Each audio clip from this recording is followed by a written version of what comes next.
புனித மத்தேயு எழுதிய நற்செய்தியிலிருந்து வாசகம்.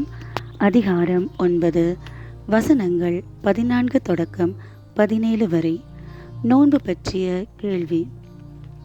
அக்காலத்தில் யோவானின் சீடர் இயேசுவிடம் வந்து, நாங்களும் பரிசேயரும் அதிகமாக நோன்பு இருக்க உம்முடைய சீடர்கள் ஏன் நோன்பு இருப்பதில்லை என்றனர்.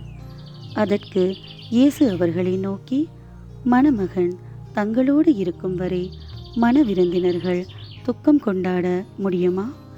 மணமகன் அவர்களை விட்டு பிரிய வேண்டிய காலம் வரும்.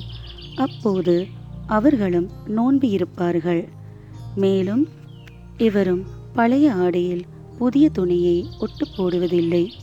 ஏனெனில் அந்த ஒட்டு ஆடையை கிழித்துவிடும், கிழிசலும் பெரிதாகும்.